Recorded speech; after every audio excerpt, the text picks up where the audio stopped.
ભગવાને ફરીવાર રાસ રચ્યો, ગોપીઓની તમામની ઈચ્છાઓ સંપન્ન કરી અને અંતે બધી ગોપીઓને શાંતના મળી, મનની શાંતિ મળી.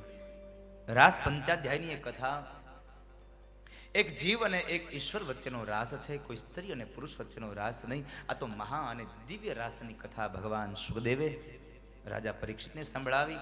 ત્યારબાદ યુગલ ગીતની કથા બતાવી અને હવે નારદ અને કંસના મિલનની કથા, ભગવાન ગોકુળથી મથુરા જાય એની કથા છે.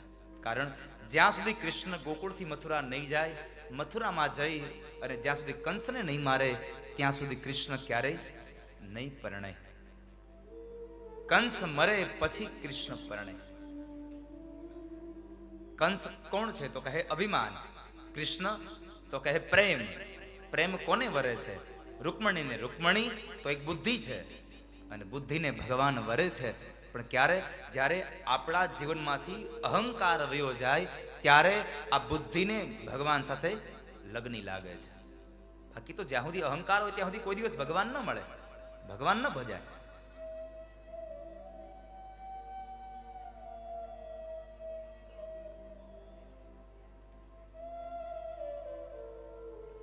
દેવર્ષિ નારદને એમ થયું કંસ હવે બહુ જીવો. કારણ કંસનો 12 વર્ષનો યોગ સંપન્ન થયો. આ તો મારે ડોક્ટર સાહેબ આજે લગ્ન કરવા આવ્યા છે, શિરોયા ઓર્થોપેડિક હીરાબાગ અને ડોક્ટર અરવિંદભાઈ શિરોયા, અમારે ખૂબ આત્મીયતાનો સંબંધ, એટલે આજે એ પણ કથા સાંભળવા આવ્યા છે. જોબનપુત્રા પરિવાર એનું પણ હાર્દિક સ્વાગત કરે. આપણે પણ તાળીઓથી વધાવીએ સાહેબને.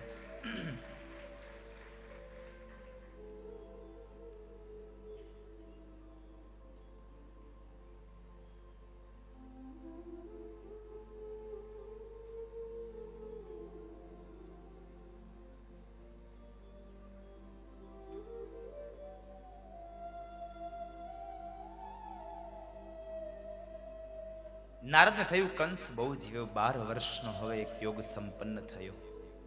11 વર્ષની ભગવાનની ઉંમર થઈ અને કંસનો 12 વર્ષનો એક યોગ સંપન્ન થયો. કારણ કે ભગવાનના જન્મ પહેલા 1 વર્ષથી એ અગાઉ લાગી ચૂક્યો તો. હવે આવે 8મો, હવે આવે 8મો, હવે આવે 8મો.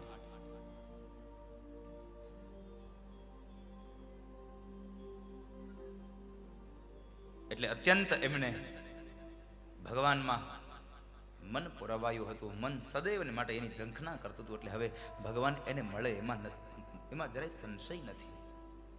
પણ એક જ્યારે ભક્તિનું ઝરણું ફૂટે ત્યારે અમુક આખી જિંદગી વહી જાય તોય ઝરણા ન ફૂટે. કદાચ નદી ન વહે ને તો કાંઈ નહીં આપણા જીવનમાં ભક્તિની, પણ નદી એક ભક્તિ રૂપી એક ઝરણું તો જીવનમાં વહેવું જોઈએ સાહેબ.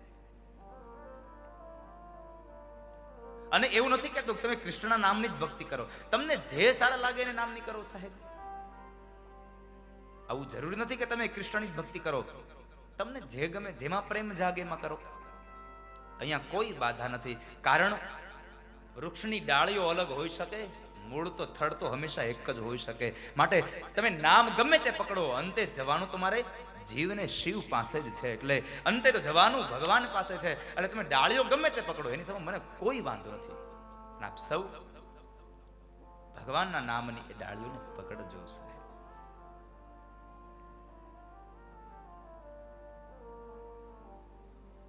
પણ અમુકને આખી ઉંમર વહી જાય તો એમાં કઈ ન થાય. એક પેલું પદ છે ખબર છે, એક પંક્તિ એમની બહુ આમ સમજવા જેવું આધ્યાત્મિક અર્થનો એનું અર્થઘટન બહુ સરસ છે. એટલે પદ છે, 12 વર્ષે નવાણ ગળાવ્યા, નવાણ નીરતે દિનાવ્યા રે. 12 વર્ષે નવાણ ગળાવ્યા, નવાણ નીરતે દિનાવ્યા. જેથી 12 વર્ષ સુધી એને 12 વર્ષના નવાણ ગળાવ્યા પણ એમાં નીર ન આવ્યું, એમાં ભક્તિનું ઝરણું ન ફૂટ્યું.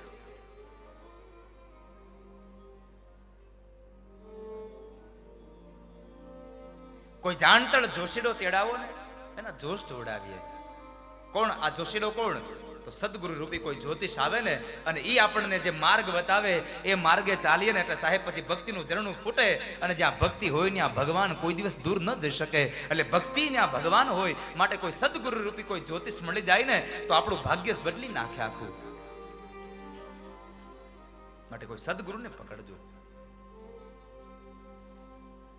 કંસ બહુ જીવો એટલે નારદે આવી અને કંસને ભરમાવ્યો. કંસને કહે છે, કંસ મજામાં? અરે આપના આશીર્વાદથી બધું ક્ષેમ કુશળ. નારદ કહે છે, કાખ તારી માથે મોતના નગારા વાગે અને તું એમ કહે છે બધું ક્ષેમ કુશળ છે? હા બા. પેલા આકાશવાણીના શબ્દો ભૂલી ગયો કે શું? અરે મહારાજ મને બરાબરના યાદ છે, પણ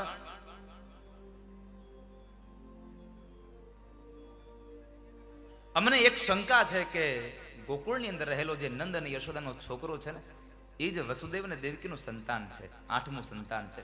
નારદ કહે છે, લાવ તારી શંકા પર હું લગાવી દઉં મોહર. તારી શંકા સત્ય છે. વસુદેવ અને દેવકીનું 8મું સંતાન એ જ નંદ અને યશોદાનો છૈયો છે. પણ નારદજી મને એમ થાય છે કે આ કારાવાસમાં કેદ છે તો એ છોકરો ત્યાં પહોંચે કેમ? અરે તું મૂર્ખ છે, તને ખબર નથી.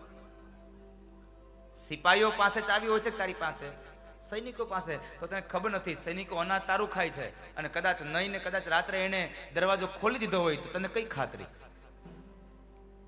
હું તો તને કહેવા આવ્યો છું, તારી શંકા માથે મોહર લગાવવા આવ્યો છું. બાકી તારે જે કરવું હોય તે. હું તો આ ચાલ્યો નારાયણ નારાયણ. નારદજી બધું જ કામ કમ્પ્લીટ કરીને નીકળી ગયા. કંસે બરાબર ધનુષ યજ્ઞનું આયોજન કર્યું. એ ધનુષ યજ્ઞની આમંત્રણ પત્રિકા લઈ અક્રૂરજી મહારાજને મોકલે છે અને અક્રૂરજી મહારાજ સોનાનો રથ લઈ અને વૃંદાવનમાં આવ્યા છે. વૃંદાવનની અંદર આવ્યા એટલે ભગવાન કૃષ્ણ, દાઉજી મહારાજ, નંદ અને યશોદાએ એનું સ્વાગત કર્યું. રાત્રિના ભોજન કરીને જ્યારે બેઠા છે ત્યારે એક પ્રસંગ બન્યો છે.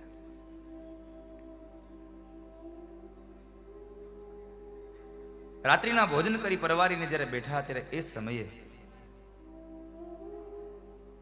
નંદ બાબાએ પ્રશ્ન કર્યો કે અક્રૂરજી મહારાજ અહીં આવવાનું પ્રયોજન?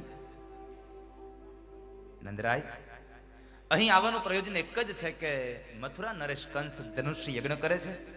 એ ધનુષ યજ્ઞની હું આમંત્રણ પત્રિકા લઈને આવ્યો છું અને સાથે સાથે તમારા 2 દીકરાઓને હું તેડું કરવા માટે આવ્યો છું. નંદબાબાને આનંદ થયો કે ક્યાં મારા દીકરા અને ક્યાં મથુરા નરેશ કંસ એને સોનાનો રથ મોકલ્યો મારા દીકરાઓ માટે.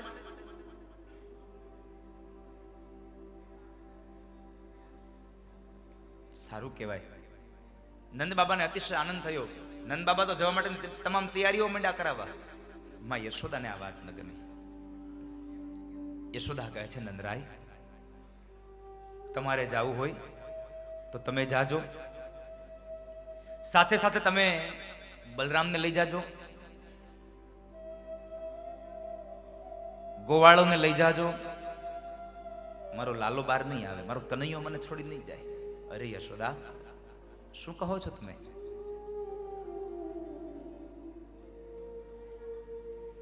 અરે મથુરા નરેશ કંસનું આમંત્રણ, એનું તેડું, અને આપણે આપણા છોકરાને ન જવા દઈએ તો મહારાજને ખોટું લાગે. જવા દેવા જોઈએ. અને એ સમયે યશોદાને સાંત્વના આપી અને સમજાવ્યા છે. રાત્રિનો સમય હતો એટલે અક્રૂરજી મહારાજને સુવાડવા માટે થઈ અને 2 ભાઈઓ ગયા છે. ને એ જગ્યાએ અક્રૂરજી મહારાજ કહે છે, પ્રભુ મારે આપને એક વાત કરવી છે. મથુરામાં ધનુષ યજ્ઞનું આયોજન થયું છે પણ એની પાછળનું કારણ બહુ અલગ છે. ભગવાન કહે છે, કાકા ચિંતા કરો માં, બધી જ મને ખબર છે. કારણ તમે આવ્યા ને ત્યાર પહેલા જ હજી નારદજી અહીંથી ગયા છે અને એ મથુરામાં જઈ આવ્યા અને પછી સીધા અહીંયા આવ્યા અને મને કહી ગયા છે, પ્રભુ હું મથુરામાં જઈ આવ્યો છું, મારા ગજા પ્રમાણેનું કામ હું કરી આવ્યો છું, હવે તમારે તમારું કામ કરવા જવાનું છે. હું તમામ તૈયાર રાખી આવ્યો છું. એટલે મને બધી વાતની ખબર છે, આપ ચિંતા ન કરો. ભલે. અક્રૂરજી મહારાજને પોઢાડી 2 ભાઈઓ ગયા છે.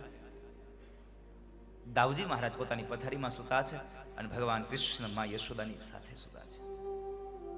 યશોદાના ડાબા હાથનો તકિયો કરીને ભગવાન પોઢ્યા છે અને એ સમયે માં યશોદા ભગવાનના એ મોટા જુલ્ફોની અંદર હાથ ફેરવે છે અને કપાળમાં ચુંબન કરે છે અને આંખમાંથી અશ્રુની ધારા વહે છે.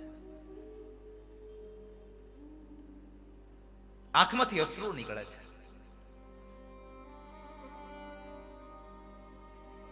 પણ થોડીક વાર થઈ તો ભગવાન પોઢી ગયા. કારણ આખો દિવસ ગાયો ચરાવીને થાકી ગયા હોય ને એટલે કૃષ્ણ પોઢી ગયા. પણ માને આજે હરામ થઈ ગઈ નિંદ્રા. આજે નિંદ્રા એની વેરણ બની ગઈ.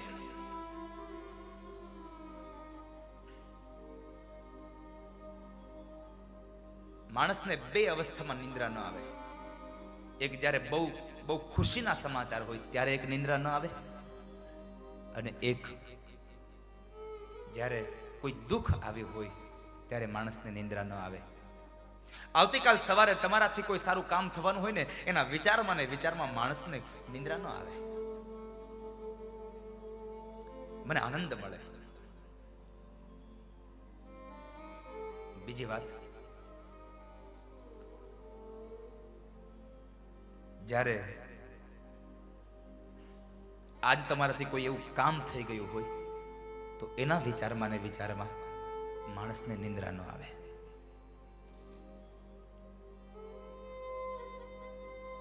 એને આખી રાત નિંદ્રા ન આવે. બે અવસ્થા એવી છે જેમાં નિંદ્રા ન હોય.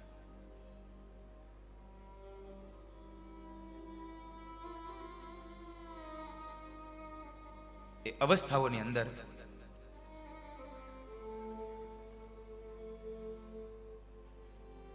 બે અવસ્થા એવી છે કે જેમાં નિંદ્રા ન આવે. માં યશોદાને નિંદ્રા વેરણ બની છે. મારા પધાર.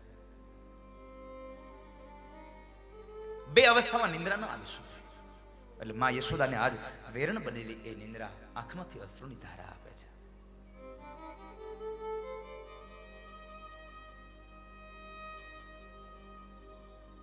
માં યશોદા રડતા રડતા આખી રાત વિતાવી નાખી. એક જ માત્ર વિચાર ચાલે છે, સવારનો સૂરજ ઉગશે અને મારો કનૈયો મને છોડીને જતો રહેશે. સવારનો સૂરજ ઉગશે અને મારો કનૈયો મને છોડીને જતો રહેશે.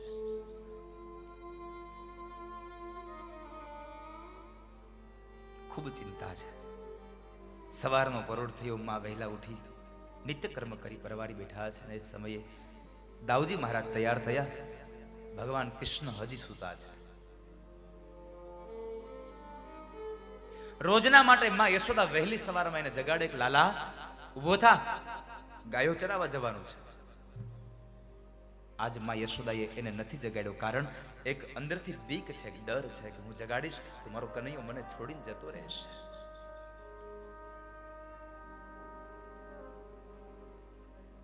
પણ નંદ બાબા આવીને કહે છે, યશોદા લાલાને જગાડો ને.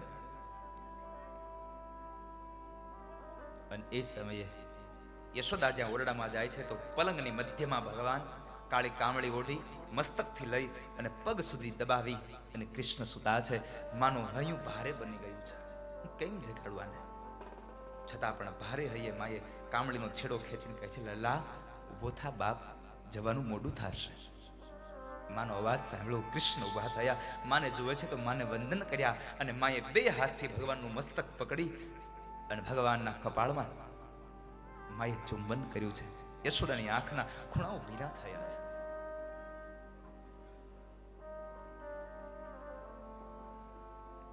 માએ એને સ્નાનાદિ કર્મ કરાવ્યું.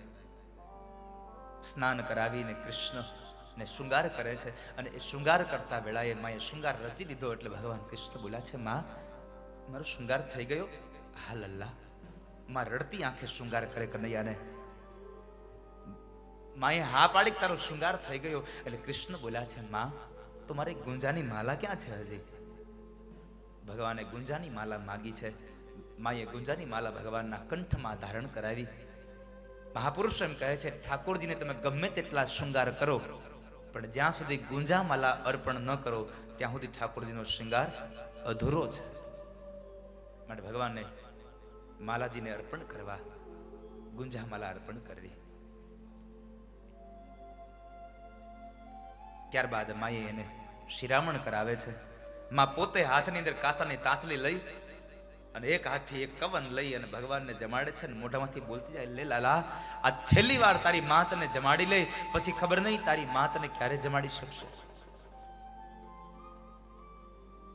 રડતી આંખે માં એને જમાડે છે.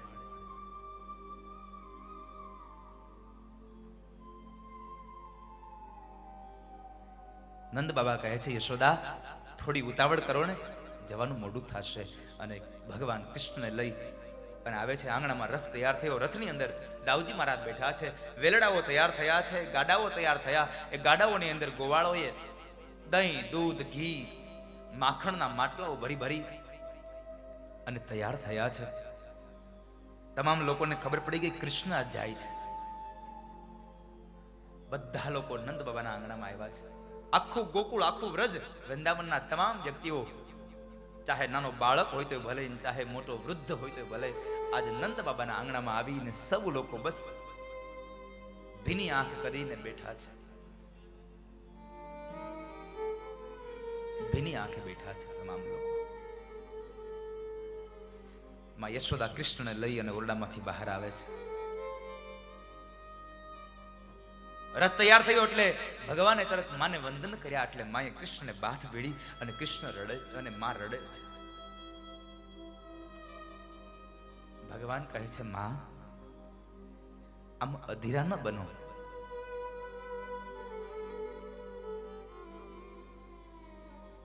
લલા,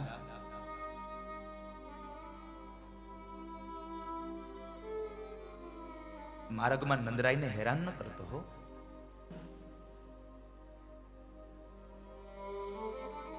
હા માં, મથુરામાં જઈ અને કોઈ તોફાન ન કરતો લાલા. ભલે માં. આટલું કહી અને કૃષ્ણ નીકળે છે. એક પગ હજી પગથિયા ઉપર રાખ્યો રથના પગથિયે, અને બીજો પગ હજી ધરતીથી લેવા જાય ત્યાં તો ગોપીઓ આવી અને કૃષ્ણના પગ પકડીને બેસી ગઈ.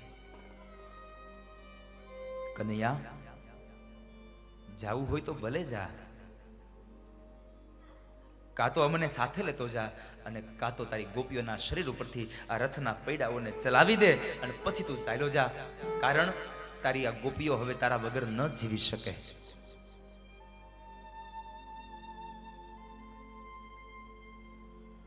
ભગવાન કૃષ્ણ ફરી પાછો પગથિયા ઉપરનો પગ નીચે લઈ ગોપીઓને કહે છે, ગોપીઓ આમ રડો નહીં, તમે દુખી ન થાવ. આ તો ભાગ્ય હતું, જ્યાં સુધી પ્રારબ્ધ હતું ને ત્યાં સુધી ભેગા રહી શક્યા.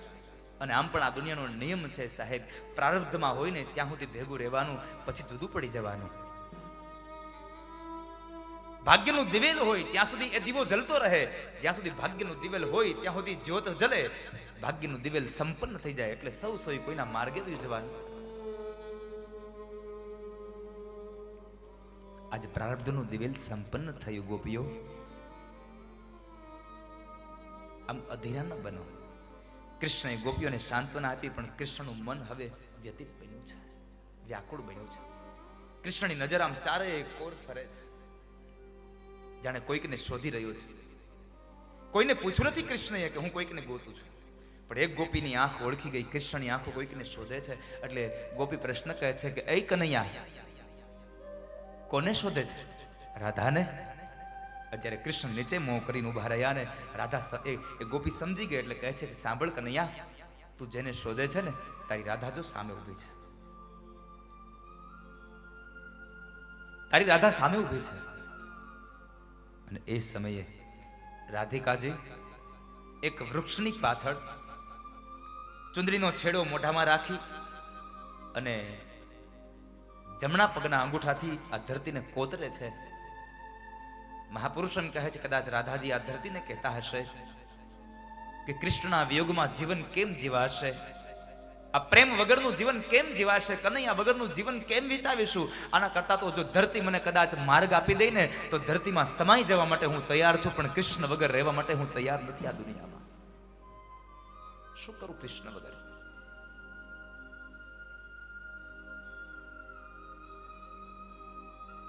ભગવાન કૃષ્ણ રાધા પાસે ગયા છો, રાધા કૃષ્ણ પાસે નથી આવ્યા.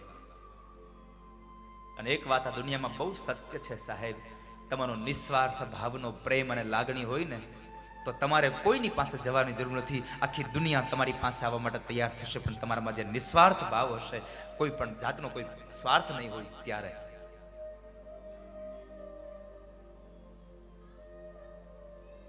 કૃષ્ણ આવ્યા છે અને મોઢામાંથી કૃષ્ણ એટલું બોલ્યા છે, રાધા મેં જા રહા હું. કનૈયાના મોઢામાંથી શબ્દો પડ્યા, મેં જા રહા હું. અને રાધાના હૃદયમાં ધરબાયેલું રુદન, આંખોમાંથી ચોધાર અશ્રુએ રડી પડ્યું. હવે કારણ કૃષ્ણનો આ વિયોગ ન જોઈ શકાય. શું કરીએ? કનૈયાના વિયોગમાં કેમ રહેવાય?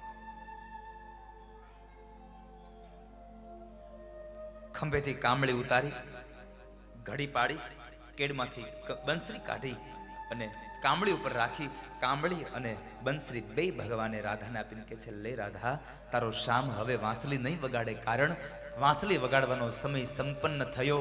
હવે તો શંખ ફૂંકવાનો સમય આવી ચૂક્યો છે મારો. હવે તારો શ્યામ વાંસળી નહીં વગાડે.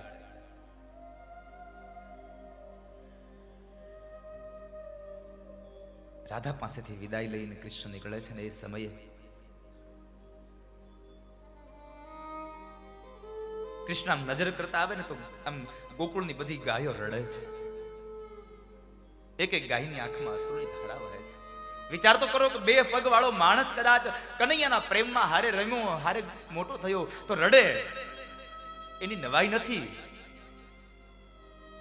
પણ જેને ચરાવનારો એ કૃષ્ણ આજ જાય છે ને, આજ એ ગોકુળની ગાયો રડે છે. ગોકુળની ગાયોમાંથી, આંખોમાંથી ભાગવતકાર તો ત્યાં સુધી કહે છે કે નંદ બાબાએ સવારમાં ઉઠી અને ગાયોને નિરણ નીરી, પણ આજ ખબર પડી એ ગોપીઓને, એ ગાયોને કે આજ મારો કૃષ્ણ, અમારો શ્યામ વયો જાય છે. એક પણ ગાયે પોતાના નિરણની અંદર મોઢું ન નાખ્યું. એક પણ ગાયે આજ નિરણમાં મોઢું ન નાખ્યું. બધી ગાયો રડે છે. અરે ગાયોની ક્યાં વાત કરો સાહેબ, વૃક્ષની ડાળીઓ પર માળા બાંધીને રહેનારા પક્ષીઓ પણ આજ ચણ લેવા માટે નથી ગયા, કારણ આજ કૃષ્ણ વયો જશે તો અમને વાંસળી કોણ સંભળાવશે? અમે ક્યાં વાંસળી સાંભળવા જશું? હવે ગોપીઓ રડે, ગોવાળો રડે, યશોદા રડે, ગાયો રડે, પક્ષીઓ રડે. આજ વૃંદાવનનું આખું વાતાવરણ સ્તબ્ધ બની ગયું સાહેબ, કારણ કૃષ્ણ જાય છે. અને જ્યારે કૃષ્ણ વિદાય લઈને સાહેબ, ત્યારે આપણું જીવન પણ સ્તબ્ધ બની જશે. કારણ જ્યાં સુધી કૃષ્ણ આમાં છે ને, ત્યાં સુધી આ શરીર પુલકિત છે. જેવો કૃષ્ણ આમાંથી નીકળી જશે એટલે આ શરીર એકદમ સ્થિર થઈ જશે. વાતાવરણ સ્થિર બની ગયું છે. ભગવાન કૃષ્ણ રથમાં બેઠા છે. રથ થોડો અમથો ચાલ્યો અને યશોદા પાછળ દોડ્યા છે. યશોદા પાગલ બનીને દોડ્યા પાછળ. ભગવાને રથને ઉભો રખાવીને પાછા ઉતર્યા છે.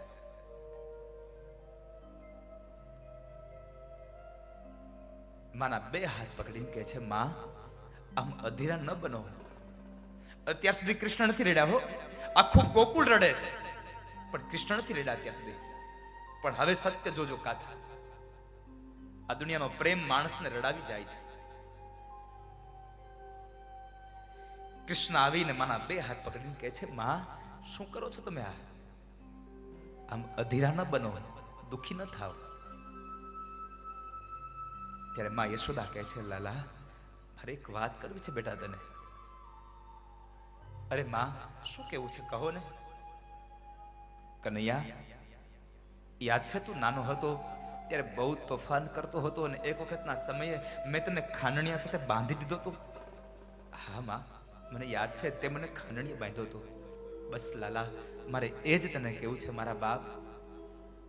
વ્રજ ને વૃંદાવનની તારી જિંદગીની બધી વાતો તારે જ્યાં જઈ જેને પણ કરવી હોય ને એને કરજે, પણ મારી તારી માની એકમાત્ર પ્રાર્થના છે કે લાલા, મેં તને ખાંડણીએ બાંધ્યો હતો ને, આ વાતને ભૂલી જાજે. આ વાત કોઈ દિવસ કોઈને કહેતો નહીં. અને ત્યારે કૃષ્ણની આંખના ખૂણા ભીના થઈ ગયા અને કૃષ્ણ બોલ્યા છે કે માં, મારી જિંદગીની બધી વાત હું ભૂલી શકું, પણ યશોદા તે મને ખાનણીએ બાંધ્યો ને એ જિંદગીભર ન ભૂલી શકું, કારણ આ દુનિયામાં કોઈ મને બાંધી નથી શક્યો, પણ યશોદા તે મને બાંધ્યો છે. હું દુનિયામાં ક્યારેય ન ભૂલી શકું આ વાતને. આ વાતને હું ન ભૂલી શકું.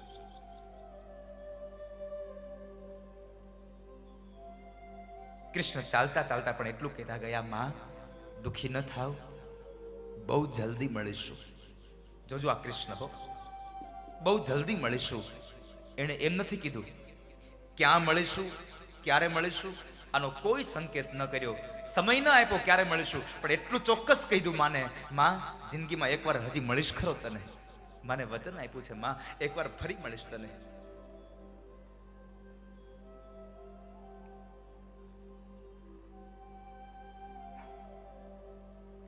કૃષ્ણ રથમાં બેઠા છે અને રથ ચાલ્યો. કાકા હવે રથને જવા દો, નહીં તો હવે આ ગોપીઓ મને નહીં નીકળવા દે. હવે જવા દો રથને. અને કૃષ્ણનો રથ ચાલ્યો. અને શું રથ ચાલ્યો, આ તો ગોકુળનો જાણે સૂરજ જતો હોય, ગોકુળનો કોઈ પ્રાણ તત્વ જતું હોય, આવી અવસ્થા ઊભી થઈ ગઈ.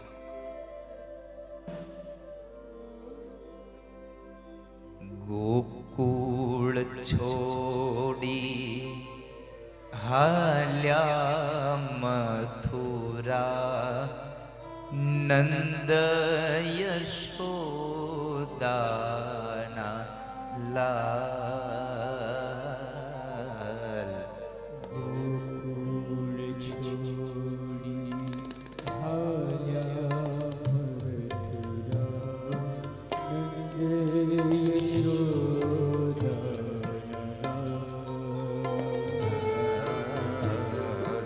અમને છોડી હાલ્યા કાના, ગાયો ના ગોવા.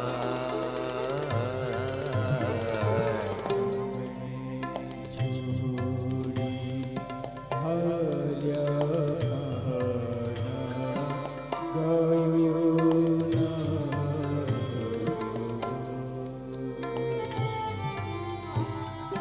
ગોકુળ ગામની ગલીઓ સૂની, સૂનો છે યમુના ઘાટ,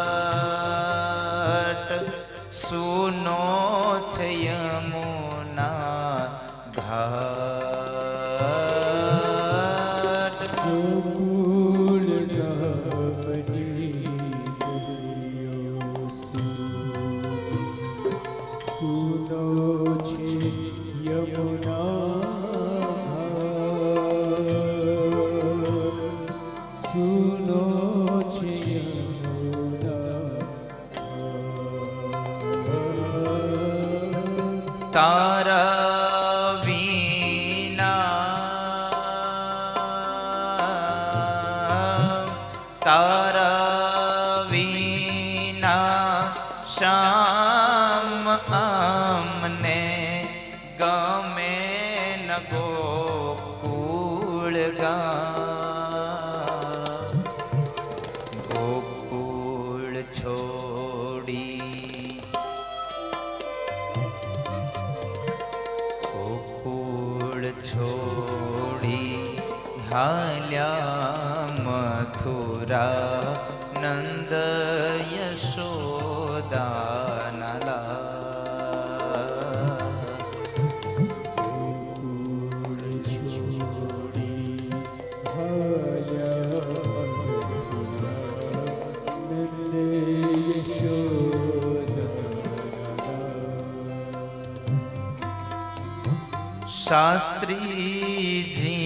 શાસ્ત્રીજીની વિનંતી સુણી, રહેજો ભક્તોની પાસ,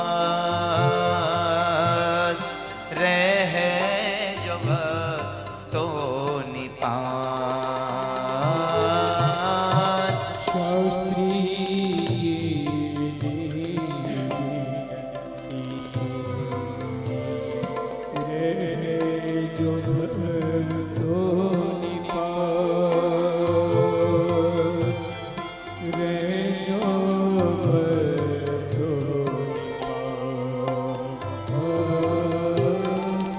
આશીષ દેવા આશીષ દેવા આવો તમે ગોકુળના ગોવાર અમને છોડી અમને છોડી હાલ્યા કાના ગાયો ના ગોવાર અમને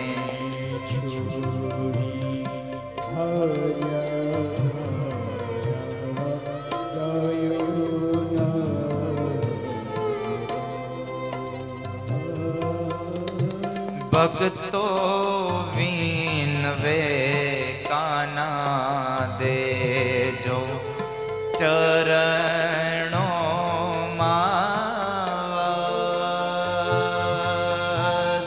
ચરણો માં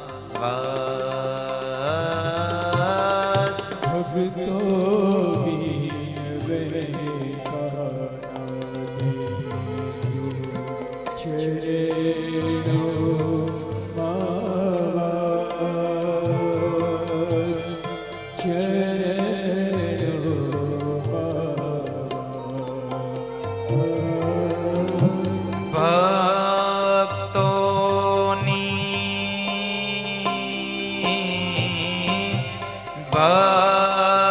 ભક્તોની અરજી સુણી દર્શન દેજો શ્યામ ગોકુળ છોડી અમને છોડી હાલ્યા કાના ગાયો ના ગોવા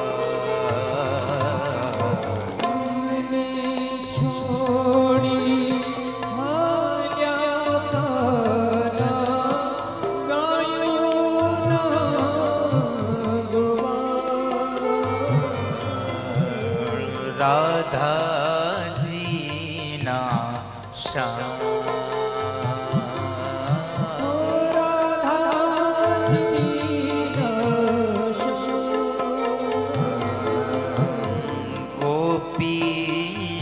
ગોપીઓના કાન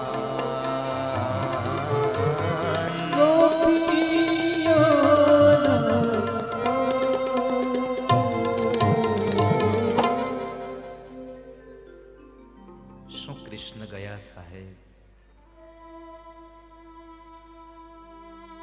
ભગવાનનો રથ નહીં આજે વૃંદાવનનો પ્રાણ ગયો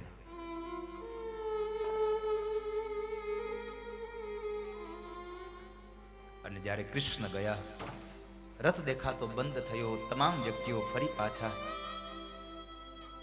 નંદ બાબાના આંગણે આવ્યા છે નંદ બાબાના આંગણે આવ્યા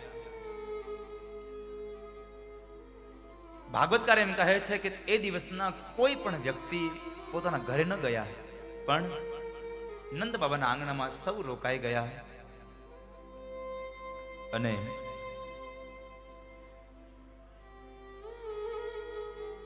આખો દિવસ કૃષ્ણ યાદમાં કૃષ્ણના વિયોગમાં કોઈ જલપાન ન કર્યું સૌ લોકોએ નિર્જળા વિતાવ્યો કારણ કૃષ્ણ વયા ગયા છે વિચાર કરો એક માત્ર કથા સાંભળી અને આપણી આંખના ખૂણાઓ ભીના થઈ જાય આપણું હૃદય દ્રવી જાય તો એ દ્વાપર યુગમાં શું અવસ્થા હશે એ નંદ બાબાના આંગણામાં એ ગોપીઓની એ રાધાની એમાં યશોદાની શું વેદના હશે કેટલું દુઃખ હશે દિવસમાં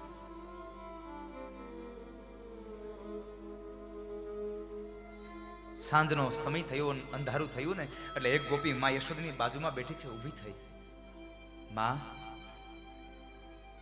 બતાવો તમારા ઘરના દીવડા ક્યાં પડ્યા છે લાવો અંજવાળા કરું અને તે દિવસે યશોદા બોલ્યા છે ગોપી બેસી જા. આજ મારા ઘરમાં દીવડા નહીં થાય, કારણ હું દીવડાઓ શું કામ પ્રગટાવતી? સવારનો સૂરજ ઉગે અને સંધ્યા થઈ જાય ને ત્યાં સુધી મારો કનૈયો ગાયોને લઈને વયો જતો, એટલે અંધારું થાય ત્યારે પાછો આવતો ને, એટલે આખો દિવસ મેં મારા લાલાનું મોઢું ન જોતી ને, એટલે મારા લાલાના મનોહર મુખને જોવા હું દીવડા પ્રગટાવતી. પણ આજ મારો કનૈયો મને છોડીને જતો રહ્યો, હું દીવડા પ્રગટાવું તો એ કોનું મોઢું જોઉં? શું કરું દીવડા પ્રગટાવીને? જે ઘરમાં બાડો ને બોબડો એક પણ દીકરો ન હોય ને, એ ઘરમાં છતે દીવે ધબક અંધારા હોય સાહેબ. ગમે તેવો ગાંડો તો ગાંડો, પણ એ જનતા એમ કહી શકે કે મારો દીકરો છે. કૃષ્ણની વિદાય આખા ગોકુળને ખૂબ રડાયું. ગોકુળ પાસેથી વિદાય લઈ, વ્રજવાસીઓ પાસેથી વિદાય લઈ ભગવાન રથમાં નીકળી ગયા. ત્યારબાદ યમુનાના કિનારે જઈ અક્રૂરજી મહારાજે યમુનાના ધરાની અંદર સ્નાન કર્યું. ભગવાને એને દર્શન આપ્યા, એ કથા બતાવી. અને ત્યારબાદ મથુરામાં ગયા. મથુરાની અંદર બગીચામાં ઉતારો દેવાયો. અક્રૂરજી મહારાજ રાજા કંસ પાસે ગયા છે, અને કંસ પાસે ગયા એટલે કંસે પ્રશ્ન કર્યો કે અક્રૂરજી મહારાજ મારું કામ કર્યું કે નહીં? હા મહારાજ. લઈ આવ્યો બે છોકરાઓને. ક્યાં છે? બગીચામાં. ઉતારો બગીચામાં આપ્યો છે. આટલા શબ્દો સાંભળ્યા. કંસ કહે છે કે એને ઉતારો બગીચામાં દેવાય? એને ખબર પડશે તો વયા જશે. અને ત્યારે અક્રૂર બોલ્યા છે મહારાજ ક્રોધ ન કરતા, પણ એક વાત કહી દઉં, આવવા વાળો હવે મથુરામાં આવી ગયો છે, જવાની તૈયારી તમે કરો. તમારો સમય થયો, હવે જવાનો તૈયારી તમે કરો, જવાનું તમારે છે. અને એ સમયે મથુરાની અંદર ભગવાનનું સ્વાગત થયું. મથુરાની અંદર તમામ વ્યક્તિઓ લઈ અને ગોવાળોને લઈ અને ભગવાન મથુરાની બજાર જોવા માટે જાય છે. મથુરાની બજાર જોવા માટે ગયા. એ સમયે વૃંદાવન વિહારી લાલનો જયઘોષ સાંભળ્યો. તમામ મથુરાવાસીઓ બજારમાં આવી ગયા. ખબર પડી કે આ તો પેલો નંદનો છૈયો આવ્યો છે. એટલે સ્ત્રીઓએ કોઈ કે દૂધ રેડ્યા, કોઈ કે માખણ રેડ્યા, કોઈ કે દહીં રેડ્યા, કોઈ કે છાશ રેડી. એટલે બધાના કપડા બગાડ્યા. એટલે કપડા બદલવા માટે થઈ રાજનો ધોબી જતો હતો. ધોબીને પાસેથી કપડા માંગ્યા, પણ ધોબી જરાક ચા કરતા કેટલી ગરમ વધારે હતી, એટલે જરાક શબ્દો વધારે બોલ્યો. ભગવાન માટે ન બોલવાના શબ્દો બોલ્યો. એટલે દાઉજી મહારાજે હાથ પકડ્યા અને કૃષ્ણએ ભગવાને એકમાત્ર મુષ્ટિકા મારી ધડથી મસ્તક અલગ કરી નાખ્યું. ધોબીનો ઉદ્ધાર કરી નાખ્યો. પોટલામાંથી કપડા પહેરવા માંડ્યા, ટૂંકા માંડ્યા થવા, કોકને મોટા થાય. એટલે સામે દરજી કાકાની દુકાન, દરજી કાકાની દુકાને જઈ અને સરસ મજાના માપના કપડા બનાવરાવ્યા. અને સાથે સાથે દરજી કાકાને પૈસા આપતા આવ્યા. કુર્તાનો એક આનો અને પાયજામાના બે આના. ભગવાનને એને વ્યવહાર તરીકે પૈસા પણ આપી દીધા. તમે જુઓ અહીંયા એક કથા બહુ સારી છે. અહીંયા એક સંકેત ભગવાને કર્યો છે. ભગવાનના કપડા માપના કરી આપ્યા ને, એટલે ભગવાને પૂછ્યું કે દરજી કાકા કેટલા પૈસા આપવાના? દરજીએ કીધું અરે તમારે પૈસા દેવાના હોય, તમારે થોડા પૈસા દેવાના હોય. ના હો દરજી કાકા. ભગવાન બોલ્યા છે દરજી કાકા જિંદગીમાં કોઈની પાસે મફતનું કામ કરાવાય નહીં. ભલે તમે 1 કલાક કામ કરાવો ને તો એની મજૂરી આપી દેવી, કોઈ દિવસ 1 કલાકની મજૂરી મફતમાં કરાવી નહીં. ભગવાને અહીંયા કીધું છે કે દરજી કાકા કોઈ દિવસ મફતમાં ન કરાવાય. આપણે જેની પાસે કપડા સીવડાવતા હોઈએ ને, અને કદાચ કોઈ એકાદું કપડું તૂટી જાય ને, તો આપણે તરત લઈને જઈએ લેતો ભાઈ અને ટેભો માર દેતો, સિલાઈ કરાવી અને મફતમાં વહી આવી, પૂછીએ નહીં. ભગવાન કહે છે કોઈ દિવસ કોઈની પાસે મફતમાં કામ કરાવવું નહીં. જેટલું પણ કામ કર્યું યથાયોગ્ય એની મજૂરી ચૂકવી દેવી. ભગવાને મજૂરી ચૂકવીને 2 આશીર્વાદ આપ્યા કે દરજી કાકા અત્યારે ભલે આટલું સસ્તું રહ્યું, પણ 2018ની સેલ આવશે ને ત્યાં કાપડ કરતા તમારી સિલાઈ મોંઘી થઈ જાય. આ ભગવાને પહેલો આશીર્વાદ આપ્યો. બીજો આશીર્વાદ દરજી કાકા તમે જીવો ત્યાં સુધી સીવો. તમે જુઓ દરજીને સોયમાં દોરો પોરવો હોય ને, તો આંખનો પલકારો મારીને ત્યાં દોઈનો સોરો એમાંથી પોરવી લઈને આપણે હતઈ વખત થૂકવાળો કરી તે મેળાવે આમ ન થાય. જીવો ત્યાં સુધી શિવો. દરજી કાકાને આશીર્વાદ આપ્યા. ત્યારબાદ સુદામા નામના માળીને પણ ભગવાને પોતાના ધામનો અધિકારી બનાવ્યા, એના પર કૃપા કરી. ત્યારબાદ કુબજા હતી શેરેન્દ્રી નામની દાસી 3 જગ્યાએથી વાંકી વળી ગયેલી અંગમાં, પણ એને ભગવાનને ચંદન આપ્યું અને ચંદન મળ્યું. ભગવાનને સૌંદર્ય અને શીતળતા મળી. એટલે ભગવાને 2 હાથ પકડ્યા, પગ દબાવ્યા અને એક મચરકી મારી તો જાણે સ્વર્ગમાંથી અપ્સરા ઉતારી હોય આવું રૂપ ભગવાને એ ચંદનના કારણે આપી દીધું છે. એમને ચંદનના કારણે રૂપ આપ્યું, એના ઉપર ભગવાને કૃપા કરી. ત્યારબાદ જે જગ્યાએ ધનુષ યજ્ઞ ચાલે છે ત્યાં આગળ ગયા. કેટલાય સૈનિકોના હાથ પગ તોડ્યા, કેટલાયના કપાળ ફોડ્યા, અને અંતે જે ધનુષ યજ્ઞ ચાલે છે એ ધનુષ્યનો પણ ભંગ કર્યો. કંસને સમાચાર મળ્યા, મૃત્યુના સમાચાર મળે છતાં પણ માણસ હજી નથી સમજતો. મહારાજ ઓલા છોકરાઓએ આપણું ધનુષ્ય તોડી નાખ્યું, છતાં પણ કંસ ન સમજ્યો. કારણ વિનાશ કાળે વિપરીત બુદ્ધિ. જેનો વિનાશ હોય એની બુદ્ધિ પણ ભ્રષ્ટ થઈ જાય, એને સારા વિચાર ન આવે ત્યારે. પણ જ્યારે તમારી અંદર ક્યારેક સુખ આવે, દુઃખ આવે, ભગવાનને યાદ કરજો. બિલ્વ મંગલ પોતાના સ્તોત્રમાં કહે છે 3 અવસ્થામાં ભગવાનને યાદ કરવા: સુખમાં, દુઃખમાં અને અંત સમયે. શું કામે? સુખમાં ભગવાનને યાદ કરવાથી સદબુદ્ધિ મળે છે. નકર જ્યારે સુખ આવે ને તઈ જ આપણે રસ્તો ભૂલી જાય છે, તઈ જ આપણે ટ્રેક ભૂલી જાય.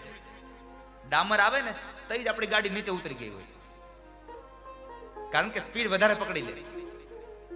એટલે સુખમાં પણ ભગવાનને યાદ કરવા સદબુદ્ધિ માટે, દુઃખ આવે ત્યારે પણ ભગવાનને યાદ કરવા. શું કામે?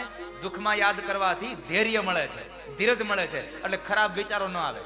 નકર માણસ દુઃખ આવે એટલે હરેરી જાય અને ન કરવાના કામ કરી નાખે, જીવ ખોઈ બેસે.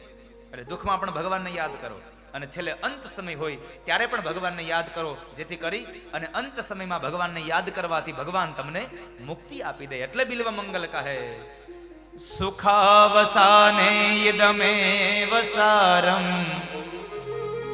દુઃખાવસાને યદમેવ જ્ઞેયમ, દેહાવસાને યદમેવ જાપ્યમ, ગોવિંદ દામોદર માધવેતિ. સુખ દુઃખ અને અંત સમયમાં ભગવાનને યાદ કરો, જેથી કરી પરમાત્મા આપણું શ્રેય કરે, કલ્યાણ કરે. છતાં પણ કંસ ન સમજ્યો. મલકુસ્તીનું આયોજન થયું અને એ મલકુસ્તીમાં 2 ભાઈઓને આમંત્રણ મળ્યું, અને એ 2 ભાઈઓએ મલકુસ્તીના મેદાનમાં આવ્યા છે. મલકુસ્તીના મેદાનમાં આવી કુળિયાપીડ હાથીનો ઉદ્ધાર કર્યો, મહાવતને પણ માર્યો. સાથે સાથે 4 મલો, ચાણુર, મુષ્ટિક, શલ, તોષલ. એમાં ચાણુર અને મુષ્ટિક ન સમજ્યા, એને ભગવાનની હારે યુદ્ધ કર્યું, એટલે એને ભગવાનને 2ને માર્યા છે. આધ્યાત્મિક અર્થમાં ચાણુર અને મુષ્ટિક કામ અને ક્રોધ છે. ચાણુર કામ છે, મુષ્ટિક ક્રોધ છે. કામને ભગવાન કૃષ્ણ મારે, ક્રોધને આત્મવિદ્યાનું પ્રતીક ભગવાન દાઉજી મહારાજ મારે છે. કામ અને ક્રોધને માર્યા. શલ અને તોષલ આગળ વધ્યા છે, પણ જેવા નજીક આવ્યા ને ભાગી ગયા, રસ્તો બદલીને ભાગી ગયા. શલ તોષલ ગયા, અને અંતે 2 ભાઈઓએ હવે ખભા ઉપરના જે હાથીદાંત હતા નીચે મૂક્યા, કછોટા વાળી અને સ્ટેજ ઉપર ચડી ગયા. જે જગ્યાએ ઉપર, જે મહામંચ ઉપર એક સિંહાસન ઉપર કંસ બેઠો છે, અને એ જગ્યાએ ચડી ગયા 2 ભાઈઓ કે ચાલ ભાઈ હવે મામાનું સ્વાગત કરી નાખીએ. અને મામા પાસે દોડીને ગયા છે, એટલે કંસે બરાબર પેલી ખડગને લઈ અને ખુલ્લી ખડગને ફેરવે છે, એટલે 2 ભાઈઓ કંસના પગમાં પડી ગયા. કંસના પગમાં પડ્યા ને એટલે કંસને થયું કે આ ડરી ગયા ને એટલે મારા શરણે થઈ ગયા. હજી વિચાર કરો, હજી નથી સમજતો. અમુક છે ખુદીનો સમજે. હા, અમુકની બુદ્ધિ જ ન ચાલે. પછી ભગવાનના પગમાં પડ્યા છે. કંસને એમ થયું કે મારાથી ડરી અને મારા પગમાં પડ્યો નહીં. તો જ્યારે કાળ આવે ને ત્યારે પેલો પગ પકડે છે. કાળ હંમેશા પગ પકડે, એટલે 2 કાળ બંને આવ્યા છે, એટલે પગ પકડ્યા મામાના, અને 2 ભાઈઓ એક પગ પકડી સિંહાસન ઉપરથી નીચે નાખ્યો, અને મહામંચ ઉપર જ્યારે ઢસડે છે,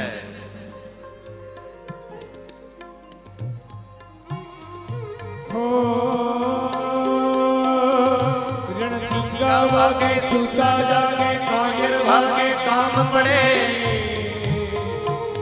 रणसिंगा वागे सुसा जागे कायर भागे काम पड़े, धम धमती धरती खोजू करती विनाश करती तेज बने, जननी ना जाया कविए गाया भोग दिला कोक जड़े, मैदाने मरवा सरवरवा मर्द कसु बल रंग चढ़े, मर्द कसु बल कसु बल બે ભાઈઓએ કંસની સાથે યુદ્ધ કરે છે, ને એ સમય બરાબર કંસને હવે ખબર પડી કે મારો કાળ નજીક આવી ચૂક્યો. દાઉજી મહારાજ કંસના પગ ઉપર બેઠા છે અને ભગવાન કૃષ્ણ છાતીના ભાગ ઉપર આવીને બેઠા. જ્યાં કાળ સામે આવ્યો, કંસની આંખો ફાટી ગઈ. ભગવાને એકમાત્ર વજ્ર મુષ્ટિકા છાતીમાં મારી અને કંસનું પ્રાણ પંખેર ઉડી ગયું અને દેવતાએ પુષ્પના ટોપલાથી વધાવી ભગવાનનો જય ઘોષ કર્યો. બોલો કૃષ્ણ કનૈયા લાલ કી, દાઉજી મહારાજ કી. બે ભાઈઓએ કંસનો વધ કર્યો અને અંતે આનંદની હેલી એ મથુરાની અંદર એ આનંદ છવાયો.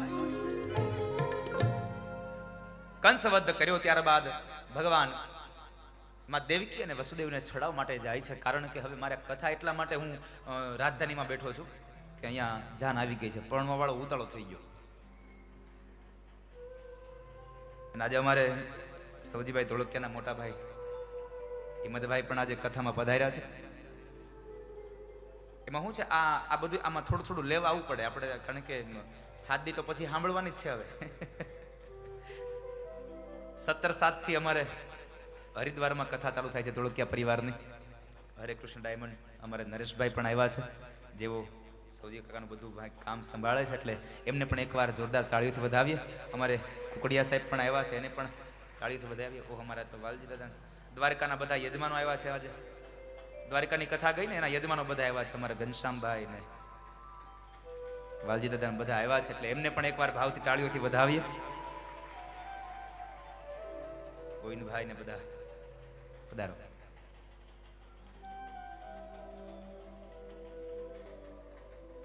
માને પિતાશ્રીને મુક્ત કરવા માટે નીકળ્યા છે ને એ સમયે યમુનાના કિનારે ભગવાને વિશ્રામ કર્યો. યમુનાના કિનારે વિશ્રામ કર્યો એ સમયે જે જગ્યાએ ભગવાને થોડો આરામ કર્યો એ જગ્યાનું નામ પડ્યું વિશ્રામ ઘાટ. આજે હજારો લોકો વિશ્રામ ઘાટની આરતી કરી અને પવિત્ર અને પુણ્યશાળી બને છે.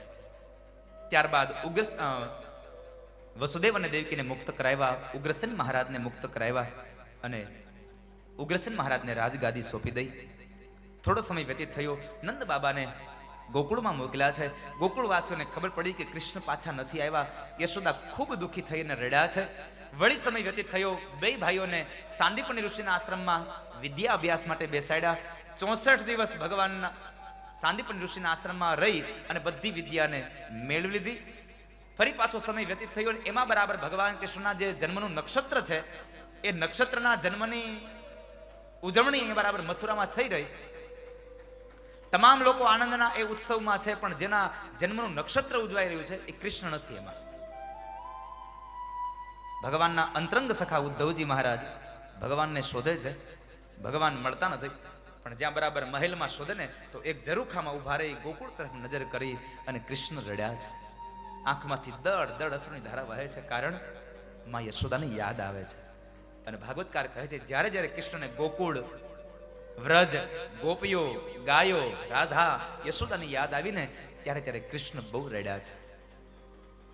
નંદ લાલા ને માતા યશોદાજી સાંભરે, મમતાની મૂર્તિ મારી રહી ગઈ ગોકુળમાં.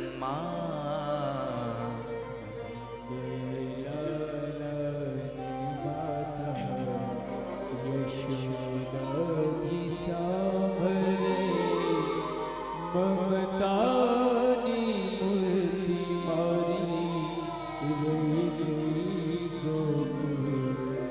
જ્યારે જ્યારે નંદ બાબા અને યશોદા યાદ આવ્યા છે ત્યારે ત્યારે કૃષ્ણ રડ્યા છે. ભાગવતમાં એક પ્રસંગ તો લખ્યો છે, કદાચ એક વખતના સમયે ભગવાન દ્વારિકાની અંદર મધ્યરાત્રિએ પોતાની પથારીમાં બેઠા બેઠા ચોધાર અસુરી રડે છે અને રાણી રૂકમણી આવીને ભગવાનને પ્રશ્ન કરે છે, પ્રભુ શું થયું, શા માટે રડો છો? ત્યારે કૃષ્ણની આંખમાંથી અશ્રુ નીકળતા અને મોઢામાંથી શબ્દો નીકળ્યા છે, રૂકમણી ખબર નહીં, આજ મને યશોદાની યાદ બહુ આવે છે, આજ મને મારું ગોકુળ બહુ યાદ આવે છે. જ્યારે જ્યારે એ મમતાની મૂર્તિ, કારણ કે માનો પ્રેમ જ્યારે યાદ આવે ને ત્યારે દુનિયાનો કોઈ પણ વ્યક્તિ હોય સાહેબ રડી પડે. કૃષ્ણ જેવો કૃષ્ણ રડ્યો છે તો આપણે તો માના પ્રેમમાં શું કહેવાય. રડી પડ્યા છે. ઉદ્ધવજી મહારાજને સંદેશો લઈ અને વ્રજમાં મોકલ્યા છે. વ્રજની અંદર આવ્યા, કારણ કે ઉદ્ધવે કૃષ્ણ પ્રશ્ન કર્યો, પ્રભુ તમે રડો છો? ભગવાન કહે છે, ઉદ્ધવ હું રડતો નથી, મને કોઈક રડાવે છે. અરે પ્રભુ તમને કોણ રડાવે છે? આ કોણ રડાવે છે એ જોવા માટે ભગવાને ઉદ્ધવને વ્રજમાં મોકલ્યા. તમે જાઓ, વ્રજમાં જાઓ એટલે ખબર પડી જશે મને કોણ રડાવે છે. અને ઉદ્ધવ આવ્યા તો ઉદ્ધવને ખબર પડી ગઈ કે આ દુનિયાના કોઈ પણ વ્યક્તિને કદાચ બીજી કોઈ વસ્તુ રડાવી શકે ન રડાવી શકે એની ખબર નથી, પણ આ દુનિયામાં પ્રેમ સૌ કોઈને રડાવે છે. ચાહે માં અને દીકરાનો પ્રેમ હોય તોય ભલે, બાપ અને દીકરીનો પ્રેમ હોય તોય ભલે, બે મિત્રોનો પ્રેમ હોય તોય ભલે, અને પતિ અને પત્નીનો પ્રેમ હોય તોય ભલે, પ્રેમ એક વખત રડાવે ને રડાવે સાહેબ. કારણ સંયોગમાં વિયોગ થાય છે એટલે રડાવે છે. સંયોગમાં વિયોગે રડાવ્યા છે. ઉદ્ધવજી મહારાજને ખબર પડી. એ ભાગ શ્રીમદ ભાગવતનો 49 અધ્યાયનો એ પૂર્વાર્ધ ભાગ સંપન્ન થયો અને હવે ઉત્તરાર્ધ ભાગ. અને આમ પણ 50મા વર્ષથી ઉત્તરાર્ધ ચાલુ થાય. 50મું વર્ષ થાય ને એટલે પછી દીકરાઓને આપણે બધું ખોપી દેવાનું હોય. અહીંયા હવે ઉત્તરાર્ધ ચાલુ થઈ ગયો. અહીંયા આગળ જરાસંઘે મથુરાની ઉપર 17 વખત ચડાઈ કરી. 18મી વખત કાળિયવન સાથે ભેગા મળીને આવ્યા. ભગવાને નવી નગરીનું નિર્માણ કર્યું. તમામ યાદવોને નવી નગરીમાં બિરાજમાન કર્યા. એ નવી નગરી તમામ વ્યક્તિઓ આવીને પૂછે, દ્વાર ક્યાં, દ્વાર ક્યાં, દ્વાર ક્યાં? અનેક દરવાજા વાળી નગરી હતી એટલે નવી નગરીનું નામકરણ થયું દ્વારકા. દ્વારકા નગરીનું નિર્માણ થયું. ભગવાન ગુફાઓમાં સંતાયા.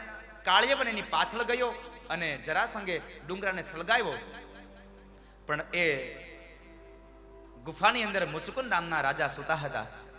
એટલે એ મુચુકુંદ નામના રાજાને એક વરદાન હતું કે કોઈ નિંદરમાંથી જગાડે અને પેલી વેલી ક્રોધવાળી દ્રષ્ટિ જેના ઉપર પડે એ બળીને ભસ્મ થાય. એટલે ભગવાને અંગ ઉપરનું ઉતરીય મુચુકુંદ રાજાને ઓઢાડી દીધું. ભગવાન સંતાઈ ગયા. કાળિયવન આવ્યો, એને એમ કે આ થાકીને સૂઈ ગયો છે. એટલે મુચુકુંદ રાજા હતા એને ખબર નહીં, એટલે ઉપવસ્ત્ર ખેંચ્યું અને મુચુકુંદ રાજા જાગ્યા અને પેલી વેલી નજર કાળિયવન ઉપર પડી. કાળિયવન બળીને ભસ્મ થયો. ભગવાન ચાલતા થયા એટલે મુચુકુંદ રાજા બે હાથ જોડીને કહે છે, પ્રભુ મને દર્શનનું શું? મને ક્યારે દર્શન થશે? ભગવાન બોલ્યા છે કે રાજા, તમારો આ દેહ છૂટે, બીજો અવતાર થશે ત્યારે તમને મારા દર્શન થશે. મહાપુરુષો કહે છે મુચુકુંદ રાજા મૃત્યુ પામ્યા અને બીજો જન્મ એનો જુનાગઢના નરસિંહ મહેતા તરીકે થયો અને ભગવાને એને 52 વખત દર્શન આપી અને કૃતાર્થ બનાવ્યો છે. એ કથા બતાવી અને હવે ત્યારબાદ બ્રહ્માજીના આદેશથી દાઉજી મહારાજના લગ્ન રેવત પુત્રી રેવતી સાથે થયા છે. અને હવે ભગવાન કૃષ્ણનું લગ્નનું કામકાજ ચાલુ થયું. ભગવાનનું પહેલું લગ્ન રાક્ષસી વિધિ થયું, કારણ રૂકમણીનું હરણ કર્યું. વિદર્ભ કન્યા, વિદર્ભ દેશનો રાજા ભીષ્મક અને ભીષ્મકની કન્યા રૂકમણીને ભગવાને હરણ કર્યું. કારણ રૂકમણીને પરણવાની વાત કરી તો રૂકમણી ના પાડી કે મારે પરણવું નથી. મારે તમને આધ્યાત્મિક અર્થમાં આખી વાત સંભળાવી છે, પણ જ્યારે જાન અહીંયા આવી જાય એની લગ્ન વિધિ કરે ને ત્યારે રૂકમણીએ 7 શ્લોકમાં ભગવાનને પત્ર લખ્યો છે. અને એ પત્રમાં આધ્યાત્મિક અર્થ શું છે? રૂકમણી એ બુદ્ધિ છે અને બુદ્ધિએ ભગવાનને પત્ર લખ્યો છે, ભગવાનને પ્રાર્થના કરી છે. એ મારે આપને સંભળાવી છે. પણ જાન અહીંયા આવી ગઈ છે એટલે તમને પેલા હું હરણ સુધી લઈ જાઉં, પછી તમને સમજાવું. ભીષ્મકે કીધું, બેટા તારા માટે આપણે યોગ્ય ને ઉત્તમ વર શોધી લઈએ. રૂકમણી ના પડે છે, ના પિતાશ્રી મારે લગ્ન નથી કરવા. અરે બેટા દીકરી સાસરે શોભે. ના પિતાશ્રી ન, મારે લગ્ન નથી કરવા. અરે પણ તારા મનમાં કોઈ જો તને ગમતો હોય મૂર્તિઓ તો આપણે એની હારે લગ્ન કરીએ. અને ત્યારે રૂકમણી કહે છે કે હા, તમે જો મને પૂછતા હોય તો એકમાત્ર મને વરાજો ગમે છે અને એ છે દ્વારિકાવાળા કૃષ્ણ. દ્વારિકાવાળા કૃષ્ણ છે.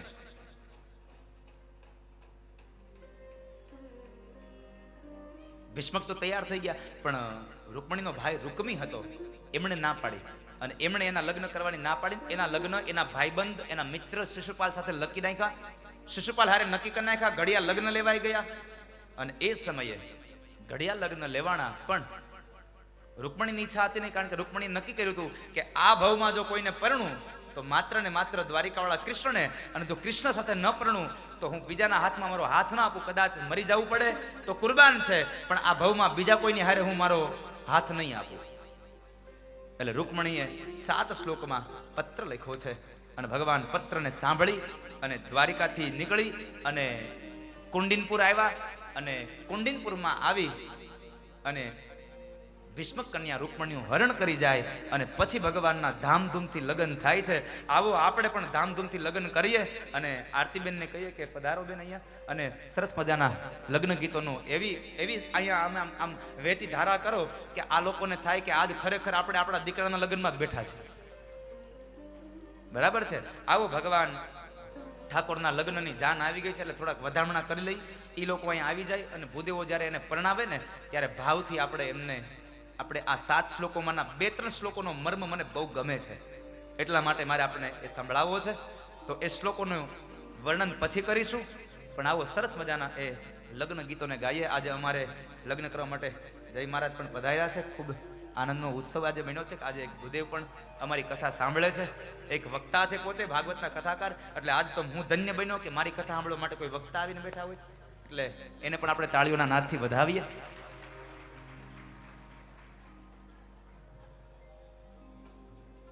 પરેશભાઈ આવશે? નહીં ને તો વાંધો નહીં.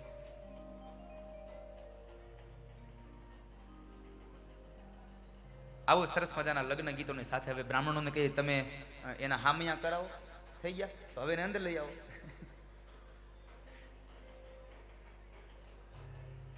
આપ્યું માઇક બેન?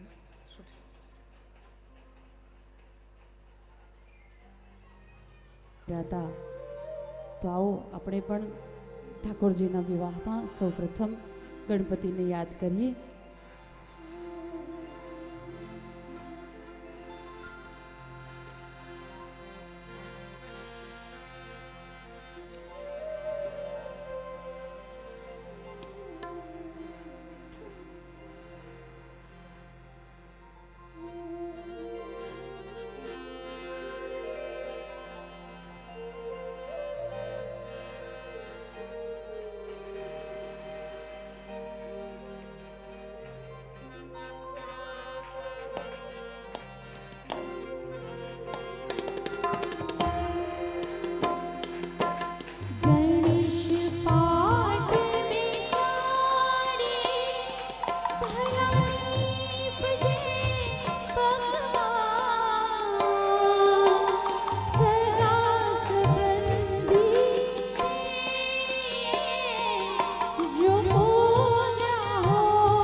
ઢોલ વાળાને બહાર લઈ જજો ને.